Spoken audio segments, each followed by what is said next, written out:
It's Sybil Wilkes with what you need to know. Today, it's Friday Eve, Thursday, November 2nd, 2023. Number 1, President Biden traveled to Minnesota Wednesday for what the White House described as an opportunity to highlight investments in rural American communities. Some political observers say the choice of Minnesota was not a coincidence, as it is the home state of Mr. Biden's latest primary challenger, Congressman Dean Phillips. Last week, the 54-year-old Phillips announced his challenge to an incumbent president who he says should step aside to make way for a new generation. Many leading black Democrats are said to be looking at Phillips' candidacy as a slap in the collective face of the foundation of the Democratic Party, beginning his campaign in the very white state of New Hampshire as opposed to the new first primary state of South Carolina, as designated by the head of the Democratic Party, Joe Biden. Number 2, scholars have embarked on extensive research into the effect of slavery on the country of Brazil's institutions. Their work has prompted prosecutors to launch a groundbreaking investigation into the historical ties between the slave trade and Banco do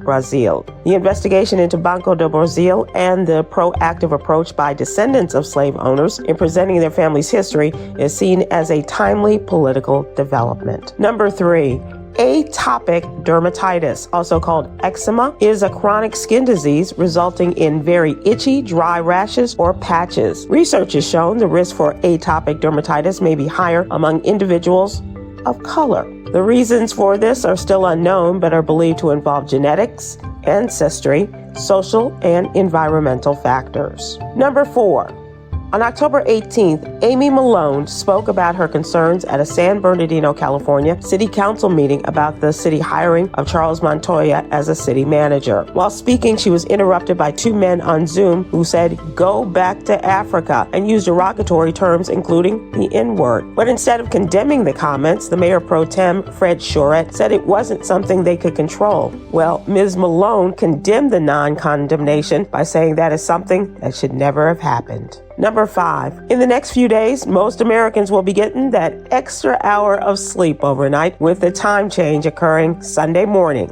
Experts say the fall shift back to standard time may increase depression and affect your mental health. One reason is that the end of daylight saving time brings about reduced light and shorter fall and winter days. And this change may increase seasonal affective disorder, a type of depression triggered by the changing of the seasons and wanting daylight. Here's your daily inspiration from Yogi's Jewels. Fun is the glue that binds friends together. Join me today live on YouTube and Facebook at 7 p.m. Eastern, 6 p.m. Central with my friend and contributor, Aprilette Russell, as we discuss today's top headlines and more. Thank you to our What You Need to Know partners, the American Heart Association and Black Health Matters. Barbara Scotia College and HBCU in Concord, North Carolina needs our help. The What You Need to Know team is asking supporters, alumni, and friends of Barbara Scotia to help them meet their immediate and pressing needs by donating to help Barbara Scotia rise. Please join the thousands of donors from around the world who are stepping up to save one of the nation's oldest HBCUs. Please visit SybilWilkes.com for more information. And check out a celebration of Black filmmakers rooted in the HBCU culture. That's November 10th through the 12th at Howard University's Blackburn Center. I'm Sybil Wilkes. Be informed, be empowered.